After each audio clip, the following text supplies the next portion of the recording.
You have something huge coming up, which is a documentary about P. Diddy, Puff Daddy, P. Diddy. Yeah, yeah. Did he do it, right? Yeah. I know He did it. you've been heavy on social No, he media did it. talking about He it. did it. And I'm the only one who's been vocal about this long before. Tell him the story. Tell him the story. So we talking about rumors, right? Uh-huh. Yeah. And we, when you Google his name, there's a rumor that pops up that he was Diddy's boy toy, Oh, shit. right? Wait, so this is... Hey, what's up, King Son?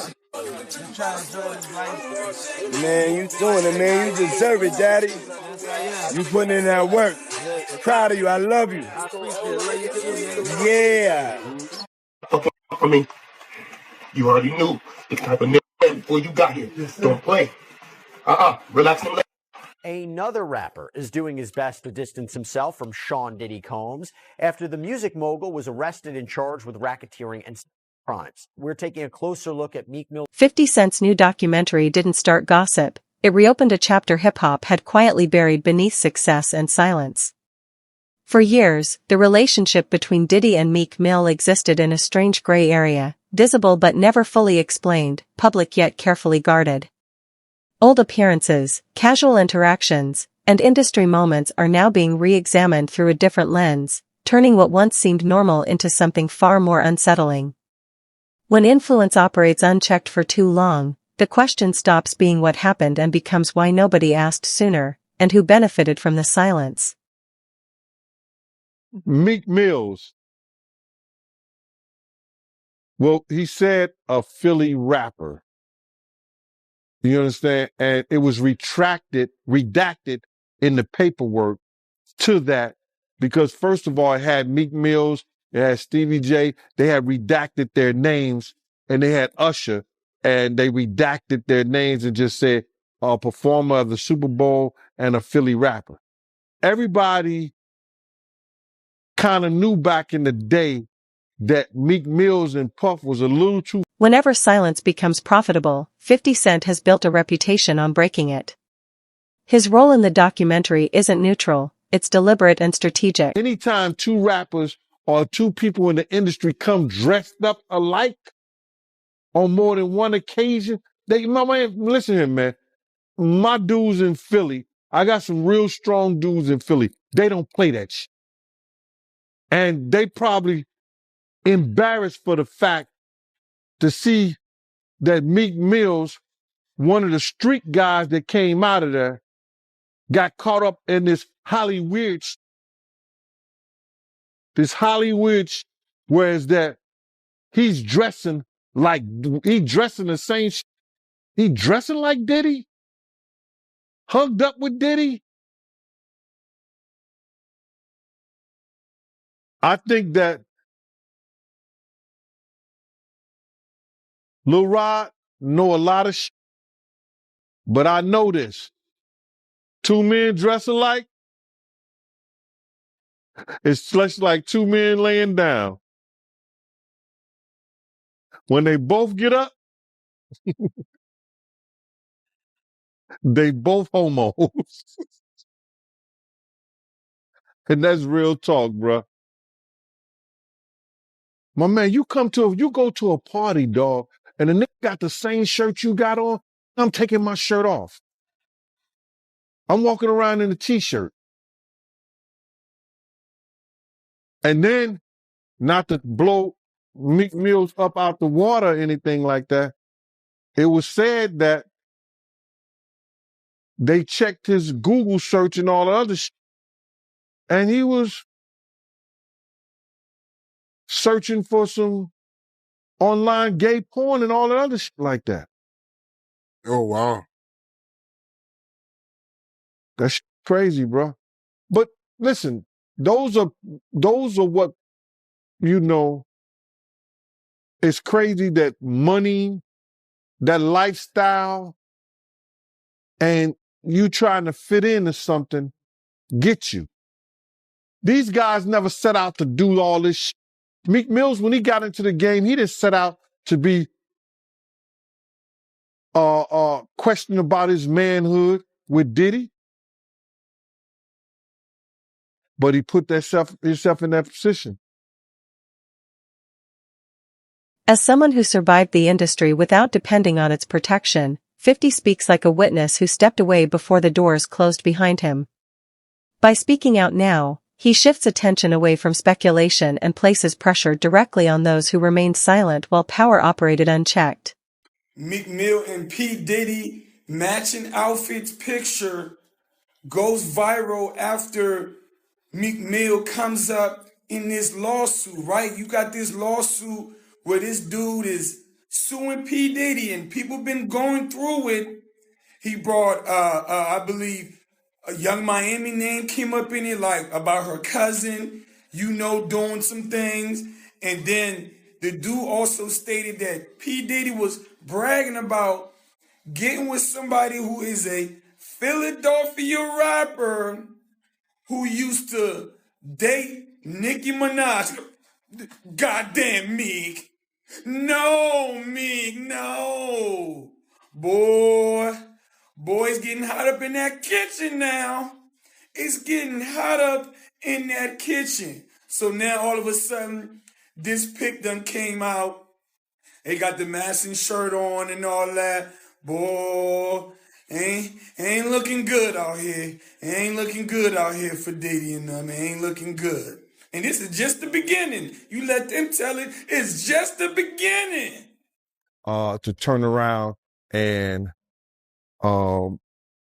just tear his whole life down, but it's all because of his mentors and the people that trained him and taught him the music business. You know, it's all about the people who trained and taught him the music business, because Puff wasn't he wasn't born a monster. You know what I'm saying? He was made into a monster, brother. Do you understand what I'm saying? He was made into a monster from the stuff that happened to him, the things that he had to do. You understand? The things that he had to do to become who he is. You know what I'm saying? You know, it's like this, brother. You never like something so much that you can't do without, and you never be willing to do anything to get where you want to be at. You got to have principles. You got to have morals. You got to keep with that stuff. And in that music business, a lot of that stuff get thrown out the window. You understand? And that's what happened to him. He started doing the things to other people that was done to him. He was doing the things to other people that was done to him. And it is what it is. You got to know better. And if you know better, you will do better.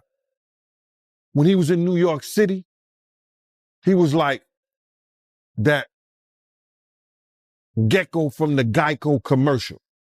Then he turned and started going, when he lived in Cali and Miami, he turned into Godzilla. I would see him talk about how he using drugs. He was never like that. Smoking cigarettes, smoking weed and everything like that. He turned into something that you could consider a monster, bruh. Then he started doing things to people, you understand, that he learned.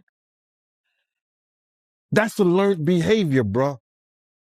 Now, I'm not saying that he may have been doing a couple of things here and there with women, stuff like that in New York, but the things that there's talking about that he was doing, bringing in prostitutes to have sex with his girl and all that stuff like that, that was some crazy stuff to me, man. So I'm just looking at this whole thing, man, and you had asked me, and we don't have these conversations like most people do. We're going to go back and you're going to tell me what, we're going to talk about this. You said, I'm going to ask you how you feel, bro. I don't want no man to ever go to jail and be leaving their kids behind, be leaving their family behind. You understand? But some dudes belong in jail based on what they do and how they do it. We know that to be true. And it's just this situation, man, when they get down to all the facts and all what happened, he may belong in jail, bruh. And that's not my doing. That's not Cassie doing. That's his doing and his learned behavior from the people that mentored him. You got to realize, man, he learned from Andre Harrell. He learned from Russell Simmons. He learned from Clyde Davis. You understand? When those people are telling you that they were heavy into the drug. Meek Mill stands at the center of the story not as an accused figure, but as a complicated one. His career has always been shaped by struggles involving power, authority, and survival, from the streets, to the courtroom, to the music industry boardroom. The documentary suggests that his proximity to influence may not have been protection, but pressure, success tied to expectations that are never written down, yet always understood. In hip-hop, loyalty often demands silence long after the applause fades. That sounds strange. Because you as a man, if you know you ain't do nothing and you ain't got no problem with nothing and you sure with yourself, you don't give a what nobody else say. Why you gotta hire somebody that you want to make sure or prove to somebody else that you and Diddy didn't have a relationship when you know within yourself you didn't have a relationship with him? Tell him, give me that 100,000. I'll tell everybody, Meek Mills ain't do shit with Diddy. And make sure everybody know that. Don't make no sense as a man. They talked about Jesus Christ. What are you worrying about what they say about him? Do you think maybe he just wants to know what the feds know about him? The feds gonna let them know anyway. When Diddy gets discovery, if he lets this go to the point whereas that whatever the feds is charging him with, they have to give discovery. Now, they don't have to give and show everybody what's on those tapes. You understand what I'm saying? And those tapes could be locked up and sealed away for a very long time. But whatever they charge with, they're going to give the defense team the discovery. And if it's seen that somebody is there doing something that appears to be illegal, and he's a part of that, it'll be in the discovery. From what I understand, the feds are real tricky. It's not like the state where they let you know everything ahead of time. Like, a lot of this stuff you might not even know up until right before the trial starts. They can't produce it still, bro. If in fact he's being charged with something, that's where you have your good lawyers tell the judge, nah, Your Honor, we didn't get that. You can't bring that in court like that. That's what you have good lawyers for. One of the things that I think was, I kind of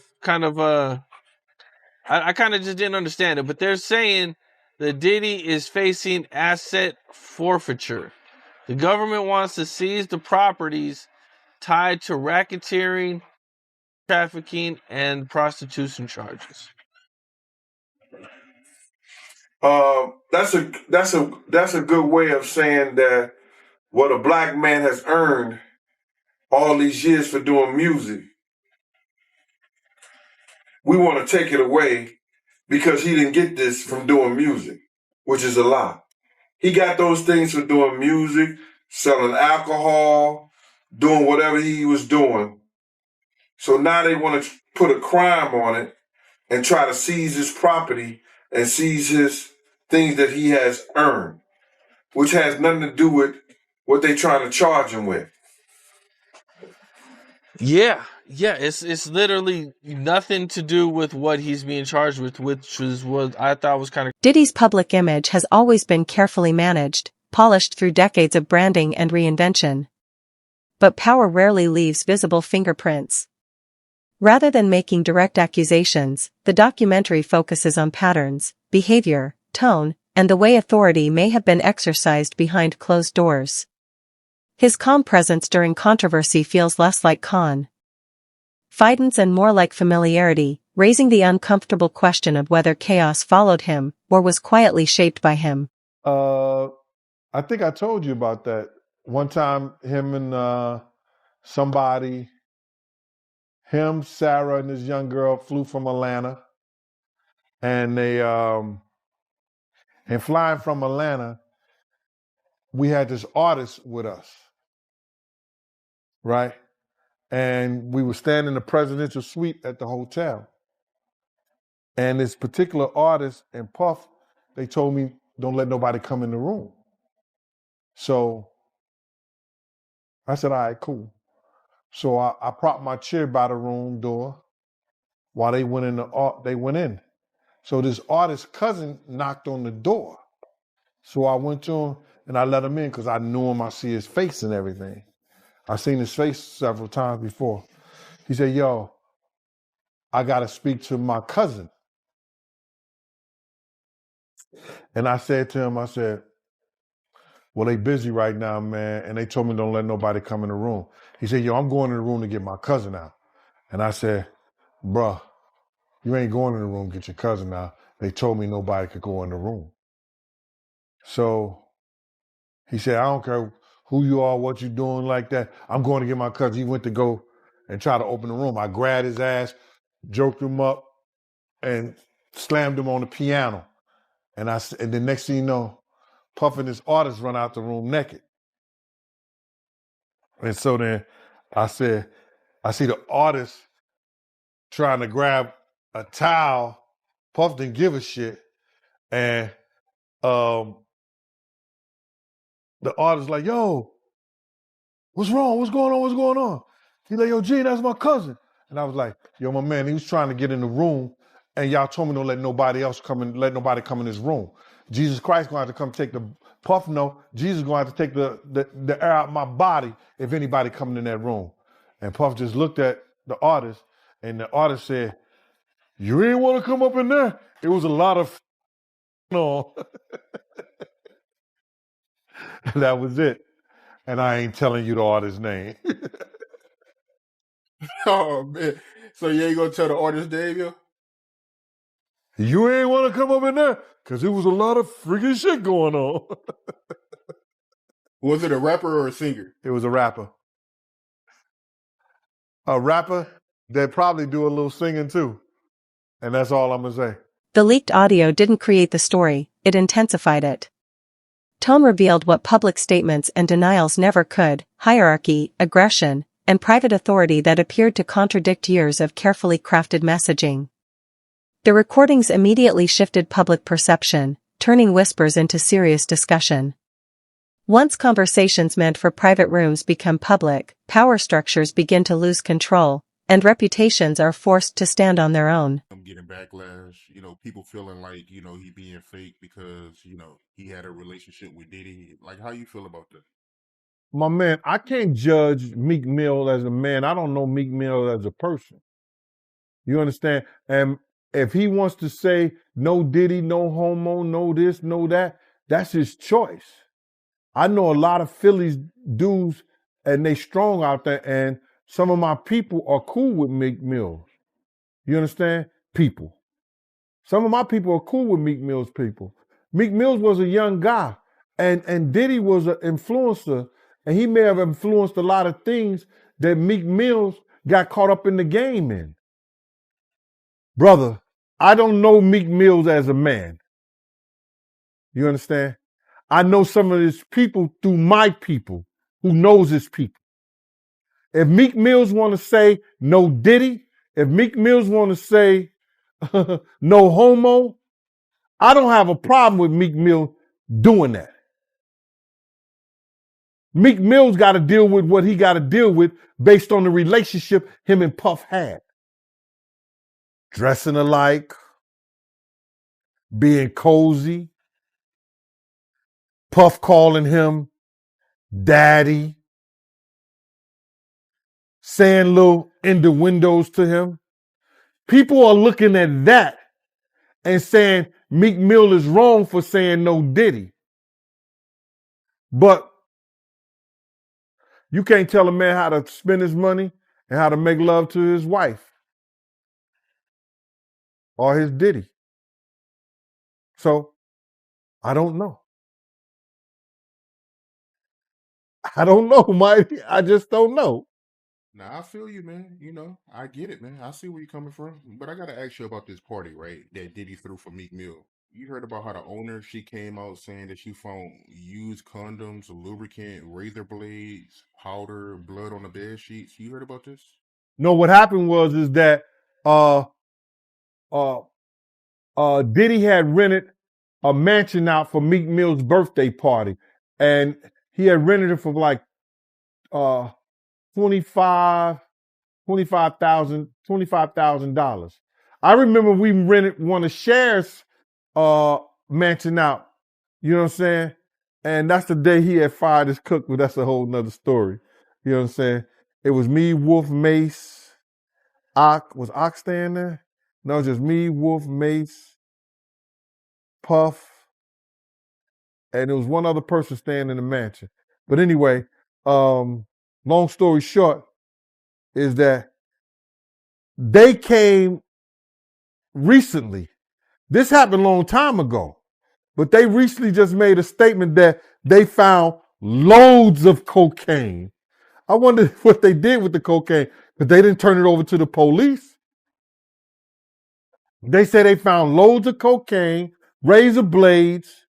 They said that the sheets were bloody, nasty. They found a whole lot of used condoms. And it was a Diddy party, giving in Meek Mill's honor for his birthday. I was like, yo, wow. They said it was disgusting the way that they left the place.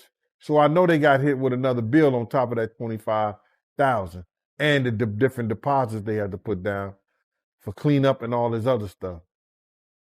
It was crazy. It was one of the property managers, they had rented out a mansion. I heard about that whole story. Industry veterans didn't react with shock, they reacted with recognition. For many, the revelation sounded familiar, echoing stories whispered about for years and dismissed as rumor or bitterness. Insiders described patterns that may have always existed, but were never fully documented. Carefully built reputations can delay the truth, but they can't erase it forever. Eventually, every unchecked legacy circles back and demands to be confronted. That's hard to think. But then if you got the A-listers, you know, you got to realize he ran with that that Rat Pack. And I don't even say their names because they said I got their names wrong last time. What's his name? Kushner? What's the other guy? Leonardo? Yeah, his name. Man, I don't keep up with these cats. But I heard that that's not only the tape that's being shot. There's some other tapes out there, other people too with him. And him doing some things with some other people. So there's quite a few tapes that might be out there, what they're hearing. And I don't want to see the tapes, but I want to know if they're really true. Because if they got if they got some tapes out there and it's with some underage, whether it's celebrities or not, it's gonna be crazy, bro. It's gonna be real crazy. And they're gonna have to bring that to forefront because the prosecutor's gonna want those tapes. And they're gonna do whatever they have to do legally to get those tapes. No ifs, ands, or buts about it. So we just better hope for his sake, that that's just a bunch of bull crap. But then there's lawyers out there saying, yeah, the tape does exist. Lawyers got on television to say the tapes exist. I don't really know or trust that because they was trying to say he had a tape with one of the bodyguards and this lady that came out. So we don't know what to think until we actually see that and we get that version. You remember we had that bootleg version of R. Kelly tape? Yeah, I remember that. They don't even bootleg. Yo, They don't even bootleg no more, man. So it's going to be hard to figure it out if it does exist. Do you believe the guy in the tape is white? If he's bigger than Diddy and he's not none of the names that I said, probably so. But then they say he was young too. Yeah, they say he was young. Let me get his name right. I hope it ain't the Bieber. I hope it's not the Bieber. That's a good one. It might be him. But if they saying that the guy is young and he's an A-lister, I can't think of that many black people, man. Right. Not at all. And somebody that's more powerful, more of a celebrity than Diddy. You understand what I'm saying? If they were saying somebody that was more celebrity than Diddy, he was an A-lister, he was younger. You know what I'm saying? And if he's not black, it would have to be the Bieber. That's his name, Bieber? This story extends far beyond individual artists and into the machinery of the music industry itself. Behind every superstar is a network of handlers, financiers, lawyers, and gatekeepers quietly shaping outcomes behind the scenes. The documentary suggests that protection in hip-hop isn't earned through loyalty, it's earned through usefulness. And when systems begin to crack, individuals absorb the blame while the structure that enabled them often remains untouched. You just don't just turn in a matter of years the way he was doing people, man. You understand? Check this out, bro. He led Biggs to his death. He caused a rift between Wolf and BMF that led to Wolf death. Cussed Wolf mother out. Lied about owing him $300,000. Because you had asked me how I feel, and I'm going to get into how I feel. Took a good friend of ours who raised money when he had the City College tragedy. A good friend of ours did things to make him popular in Harlem. Let him hang with us, be part of our crew the whole 9 yards. Disrespected him and wouldn't help him. This is how I feel about him being locked up and going to jail. Some people, their karma is so strong for what they do and what they did. The stuff that he did to Craig Mack. You understand what I'm saying? The stuff that he did to Black Rob and all those people in the spiritual world right now. His karma was about to catch up and was bound to catch up with him. You understand what I'm saying? His karma was bound to catch up with him, brother. So all these things that's going on right now, the learned behavior, what he got from these people who was not living spiritually correct with their behaviors and the things that they've done, he go and transfer and do that to people with the fact of all these people that he's hurt, that always helped him and been on his side and been there for him. What's happening to him now is one of the greatest tragedies that we're going to ever read about, bruh. This is going to be one of the greatest tragedies that Shakespeare couldn't write in Richard. He couldn't write it in Macbeth. He couldn't write this shit in Romeo and Juliet. This is going to be one of the greatest tragedies of hip-hop, along with Pac's death, along with Big's death. And he brought it on himself because he knew that he was wrong, and he knew that he learned something that wasn't right. He know different from right and wrong, bro. You have a way to change. You know when something is right and when something is wrong. And you know if you're wrong, you get help. He didn't choose none of that, bruh. He chose to be who he is. And now he gonna learn. It ain't no fun when the rabbit got the gun.